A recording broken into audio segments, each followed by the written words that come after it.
Next topic ਹੈ electric flux. Electric flux ਦੀ definition ਅਸੀਂ ਬਾਅਦ ਵਿੱਚ ਕਰਦੇ ਹਾਂ, ਪਹਿਲੇ ਅਸੀਂ ਇੱਕ ਡਾਇਆਗ੍ਰਾਮ ਦੇ ਥਰੂ ਇਹਨੂੰ ਸਮਝਦੇ ਹਾਂ। ਇਲੈਕਟ੍ਰਿਕ ਫਲਕਸ ਦੇ ਅੰਦਰ ਅਸੀਂ ਕੀ ਕਵਾਂਗੇ, ਸਪੋਜ਼ ਕਰਦੇ ਹਾਂ ਕੋਈ ਵੀ ਇੱਕ ਸਰਫੇਸ ਅਸੀਂ ਕੰਸੀਡਰ ਕੀਤਾ, ਕੋਈ ਵੀ ਇੱਕ ਆਰਬਿਟਰੇਰੀ ਸਰਫੇਸ, ਉਹਦੀ ਸ਼ੇਪ ਕੋਈ ਵੀ ਹੋ ਸਕਦੀ ਹੈ, ਠੀਕ ਹੈ।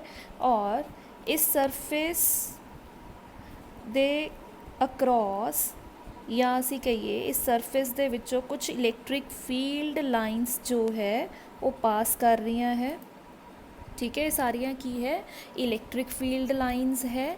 ਇਲੈਕਟ੍ਰਿਕ ਫੀਲਡ ਲਾਈਨਸ ਇਸ ਤੋਂ ਪਿਛਲੇ ਚੈਪਟਰ 'ਚ ਅਸੀਂ ਪੜ੍ਹੀਆਂ ਹੋਈਆਂ, ਕੀ ਦੱਸਦੀਆਂ ਸਾਨੂੰ, ਇਲੈਕਟ੍ਰਿਕ ਫੀਲਡ ਲਾਈਨਸ ਸਾਨੂੰ ਦੱਸਦੀਆਂ ਹੈ ਸਟਰੈਂਥ ਆਫ ਇਲੈਕਟ੍ਰਿਕ ਫੀਲਡ, ਮਤਲਬ ਕਿਸੇ ਵੀ ਪਲੇਸ 'ਤੇ ਇਲੈਕਟ੍ਰਿਕ ਫੀਲਡ ਦੀ ਸਟਰੈਂਥ ਕਿੰਨੀ ਹੈ, ਉਹ ਅਸੀਂ ਕਿਹਦੇ ਨਾਲ ਦਿਖਾਉਂਦੇ ਹਾਂ, ਇਲੈਕਟ੍ਰਿਕ ਫੀਲਡ ਲਾਈਨਸ ਦੇ ਨਾਲ ਦਿਖਾ ਰਹੇ ਹਾਂ, ਠੀਕ ਹੈ। ਇਹਦੇ ਅੰਦਰ ਅਸੀਂ ਕੀ ਕੰਸੀਡਰ ਕੀਤਾ, ਇੱਕ ਸਰਫੇਸ ਕੰਸੀਡਰ ਕੀਤਾ, ਉਸ ਸਰਫੇਸ ਦੇ ਵਿੱਚੋਂ ਕੁਝ ਇਲੈਕਟ੍ਰਿਕ ਫੀਲਡ ਲਾਈਨਸ ਜਿਹੜੀਆਂ ਹੈ ਉਹ ਕੀ ਕਰ ਰਹੀਆਂ ਹੈ, ਪਾਸ ਕਰ ਰਹੀਆਂ ਹੈ, ਠੀਕ ਹੈ। ਹੁਣ ਅਸੀਂ ਕੀ ਕਰਾਂਗੇ, ਇਸ ਸਰਫੇਸ ਸਾਰੇ ਦੀ ਗੱਲ ਨਹੀਂ ਕਰਾਂਗੇ, ਚਲੋ ਪਹਿਲੇ ਅਸੀਂ ਕੀ ਕੰਸੀਡਰ ਕਰਦੇ ਹਾਂ, ਇਸ ਸਾਰੇ ਸਰਫੇਸ ਦਾ ਏਰੀਆ ਹੈ S। ਇਹਦੇ 'ਚ ਅਸੀਂ ਕੋਈ ਵੀ ਸਮੌਲ ਸਰਫੇਸ ਕੰਸੀਡਰ ਕੀਤਾ, ਠੀਕ ਹੈ, ਉਹ ਸਰਫੇਸ ਹੈ DS। ਪਿਛਲੇ ਆਰਟੀਕਲ 'ਚ ਅਸੀਂ ਕਿਹਾ ਸੀ ਕੋਈ ਵੀ ਸਰਫੇਸ ਹੁੰਦਾ ਉਹਦੇ ਅਸੀਂ ਪਰਪੈਂਡੀਕੂਲਰ ਇੱਕ ਵੈਕਟਰ ਡਰਾ ਕਰਦੇ ਹਾਂ, ਉਸ ਵੈਕਟਰ ਨੂੰ ਅਸੀਂ ਕੀ ਨਾਮ ਦੇ ਦਿੰਦੇ ਹਾਂ, ਏਰੀਆ ਵੈਕਟਰ। ਇਸ ਸਰਫੇਸ ਦੇ ਪਰਪੈਂਡੀਕੂਲਰ ਅਸੀਂ ਡਰਾ ਕਰ ਦਿੱਤਾ, ਦੈਟ ਇਜ਼ ਅਸੀਂ ਬੋਲ ਦਿੰਦੇ ਹਾਂ DS ਵੈਕਟਰ ਹੋਏਗਾ। ਇਹ DS ਵੈਕਟਰ ਜੋ ਹੈ ਇਲੈਕਟ੍ਰਿਕ ਫੀਲਡ ਲਾਈਨਸ ਦੇ ਨਾਲ ਐਂਗਲ ਬਣਾ ਰਿਹਾ ਹੈ ਥੀਟਾ, ਠੀਕ ਹੈ। ਹੁਣ ਦੇਖੋ ਅਸੀਂ ਸਟਾਰਟਿੰਗ 'ਚ ਕੀ ਕੰਸੀਡਰ ਕੀਤਾ, ਇੱਕ ਸਰਫੇਸ ਕੰਸੀਡਰ ਕੀਤਾ S। ਇਹ ਜੋ ਇਲੈਕਟ੍ਰਿਕ ਫੀਲਡ ਲਾਈਨਸ ਅਸੀਂ ਕੰਸੀਡਰ ਕੀਤੀਆਂ ਉਹ ਇਸ ਸਰਫੇਸ ਦੇ ਪਰਪੈਂਡੀਕੂਲਰ ਨਹੀਂ ਹੈ, ਕਿਸੇ ਐਂਗਲ ਦੇ ਉੱਪਰ ਇਹ ਲਾਈਨਸ ਜਿਹੜੀਆਂ ਹੈ ਇਸ ਸਰਫੇਸ ਨੂੰ ਕ੍ਰੋਸ ਕਰ ਰਹੀਆਂ ਹੈ, ਠੀਕ ਹੈ। ਔਰ ਫਿਰ ਅਸੀਂ ਕੀ ਕੰਸੀਡਰ ਕੀਤਾ, ਇੱਕ ਸਮੌਲ ਸਰਫੇਸ ਕੰਸੀਡਰ ਕੀਤਾ, ਔਰ ਏਰੀਆ ਕਿਉਂਕਿ ਇੱਕ ਵੈਕਟਰ ਕੁਆਂਟਿਟੀ ਹੈ, ਇਹਦੇ ਪਰਪੈਂਡੀਕੂਲਰ ਡਾਇਰੈਕਸ਼ਨ ਦੇ ਵਿੱਚ ਅਸੀਂ ਕੀ ਕੰਸੀਡਰ ਕੀਤਾ, ਏਰੀਆ ਵੈਕਟਰ ਕੰਸੀਡਰ ਕੀਤਾ, ਔਰ ਇਹ ਇਲੈਕਟ੍ਰਿਕ ਫੀਲਡ ਲਾਈਨਸ ਦੇ ਨਾਲ ਐਂਗਲ ਕਿੰਨਾ ਬਣਾ ਰਿਹਾ ਹੈ, ਥੀਟਾ ਐਂਗਲ।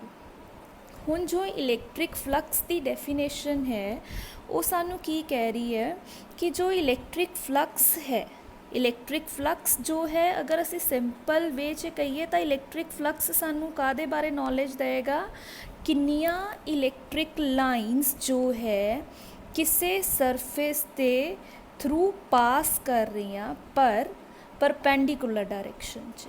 ਕੰਡੀਸ਼ਨ ਅਸੀਂ ਕੀ ਕਹਿਣੀ ਹੈ ਕਿ ਜਿਹੜੀਆਂ ਇਲੈਕਟ੍ਰਿਕ ਲਾਈਨਸ ਹੈ ਉਹ ਕਿਹੜੀ ਡਾਇਰੈਕਸ਼ਨ 'ਚ ਪਾਸ ਕਰਨ, ਪਰਪੈਂਡੀਕੂਲਰ ਡਾਇਰੈਕਸ਼ਨ 'ਚ। ਪਰ ਅਸੀਂ ਇੱਥੇ ਜੋ ਕੇਸ ਕੰਸੀਡਰ ਕੀਤਾ, ਇਸੇ ਲਈ ਮੈਂ ਉਸ ਚੀਜ਼ 'ਤੇ ਸਟ੍ਰੈਸ ਦੇ ਰਹੀ ਹਾਂ ਕਿ ਇਸ ਕੇਸ 'ਚ ਅਸੀਂ ਸਰਫੇਸ ਦੇ ਇਹ ਵਾਲੀਆਂ ਜੋ ਲਾਈਨਸ ਕੰਸੀਡਰ ਕੀਤੀਆਂ ਹੈ ਇਹ ਪੈਰਲਰ ਨਹੀਂ, ਨਾ ਹੀ ਪੈਰਲਰ ਕਹਿ ਸਕਦੇ ਹਾਂ, ਨਾ ਹੀ ਅਸੀਂ ਕਹੀਏ ਕਿ ਇਹ ਪਰਪੈਂਡੀਕੂਲਰ ਹੈ। ਇਹ ਕਿਤੇ ਵੀ ਅਸੀਂ ਕਵਾਂਗੇ ਕਿਸੇ ਐਂਗਲ 'ਤੇ ਅਸੀਂ ਕੰਸੀਡਰ ਕਰ ਲਈਆਂ।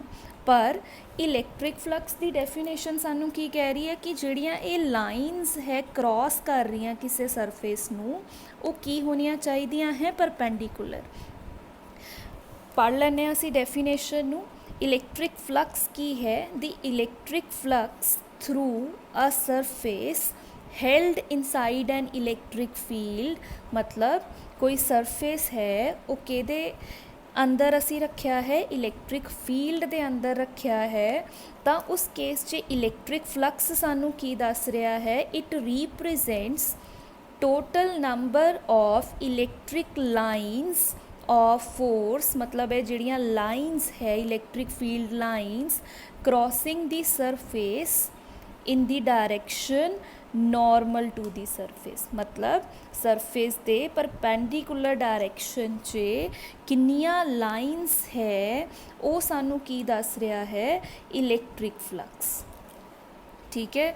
ਹੁਣ ਅਸੀਂ ਇਹ ਡਾਇਗਰਾਮ ਬਣਾਈ ਹੈ, ਇਹਦਾ ਮਤਲਬ ਇਹ ਨਹੀਂ ਹੈ ਕਿ ਇਹ ਡਾਇਗਰਾਮ ਗਲਤ ਹੈ।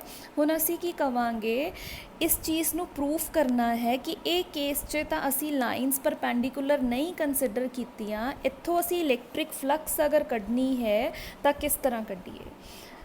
ਹੁਣ ਅਸੀਂ ਕੀ ਕਵਾਂਗੇ ਕਿ ਸਪੋਜ਼ जो इलैक्ट्रिक फ्लक्स है उन्होंने असी पहले तो डिनोट कादे नाल करते हैं, एक सिंबल यूज़ करते हैं इलैक्ट्रिक फ्लक्स दे लई।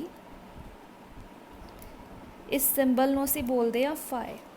ठीक है, हुण इस तो बाद असी की कंसिडर करना है, ए वाला जो वैक्टर है ये किहड़ी डायरैक्शन च है, ये सानू पता है इस जो एरिया दे परपेंडिकुलर डायरैक्शन च है।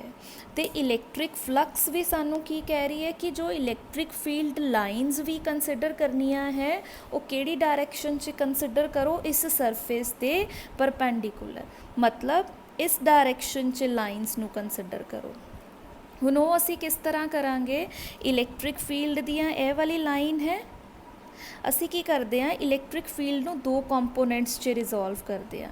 एक कंपोनेंट जिहड़ा है इस सरफेस दे परपेंडिकुलर, दूसरा इस डायरैक्शन च। ठीक है जी, हुण ये इलैक्ट्रिक फील्ड का जिहड़ा यह वाला कंपोनेंट है इहदा नाम रख लिया EN। इस कंपोनेंट की सानू ज़रूरत नहीं है, इसलिए असी इनू ड्रॉ भी नहीं करते, मोस्टली बुक्स च नहीं ड्रॉ करते, जे कर भी दो तो कोई प्रॉब्लम नहीं। वैसे सानू इस केस च इलैक्ट्रिक फील्ड का किहड़ा कंपोनेंट चाहिए है, नॉर्मल कंपोनेंट। क्यों, क्योंकि इलैक्ट्रिक फ्लक्स सानू की कह रहा है कि इलैक्ट्रिक फील्ड लाइनस किहड़ियां कंसिडर करनियां है, जो सरफेस दे की है परपेंडिकुलर है।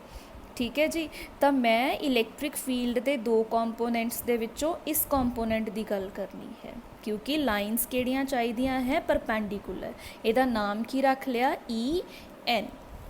हुण असी की कवांगे कि EN जो है इनू असी इस तरह लिख सकते हैं E cos थीटा।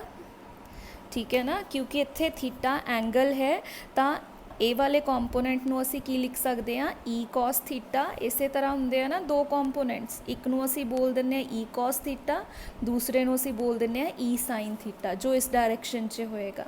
इहदी ज़रूरत नहीं है, सानू इहदी ज़रूरत है, तो EN कादे बराबर है, E cos थीटा दे बराबर। ठीक है, हुण इस तो बाद असी की बोलांगे, फाए दे नाल असी किहनू डिनोट कर रहे हैं, इलैक्ट्रिक फ्लक्स नू। मैं पहले कादी गल करूँगी, डी फाए। क्यों, क्योंकि असी सरफेस भी किहड़ा कंसिडर किया है पहले, स्मॉल सरफेस। तो डेफिनेशन सानू की कह रही है, EN DS। इनू असी इस तरह याद करांगे, क्योंकि डेफिनेशन ने की किया सानू कि इलैक्ट्रिक फ्लक्स कादे बराबर है, किन्नियां इलैक्ट्रिक फील्ड लाइनस, उन्होंने असी कादे नाल लिखिया है EN दे नाल, किन्ने सरफेस चों पास कर रही हैं। ठीक है जी, तो असी इलैक्ट्रिक फ्लक्स बाय डेफिनेशन ये फॉर्मूला लिख दिता, इनू चाहे नंबर 1 कह दिए, दिस इज़ नंबर 2। ये वाली जो इक्वेशन है ये असी किनू देख के लिखी है, इस डेफिनेशन नू देख के। इस डेफिनेशन के अकॉर्डिंगली असी केड़ी इलैक्ट्रिक फील्ड लाइनस की गल करनी है, जो है नॉर्मल। वो किहड़ियां है साडे कोल, उन्होंने असी कादे नाल लिखिया है EN दे नाल, मैं EN लिख दिता। कादे नॉर्मल होनियां चाहिदियां है, जिहड़ा भी सरफेस कंसिडर किया। इत्थे किहड़ा सरफेस है, DS, तो असी इत्थे की लिख दिता, DS लिख दिता। ठीक है जी, हुण EN की जगह तो असी पुट कर सकते हैं इत्थे E cos थीटा, तो डी फाई मेरे कोल की आ जाएगा, E cos थीटा DS। ठीक है जी, हुण इस तो बाद असी इनू इस तरह भी लिख सकते हैं, d phi is equals to EDS cos theta. ठीक है, हुण cos थीटा है तो डॉट प्रोडक्ट हो सकता है इन्हां दोनों दे विच, E vector dot DS vector. ये हो गया स्मॉल इलैक्ट्रिक फ्लक्स।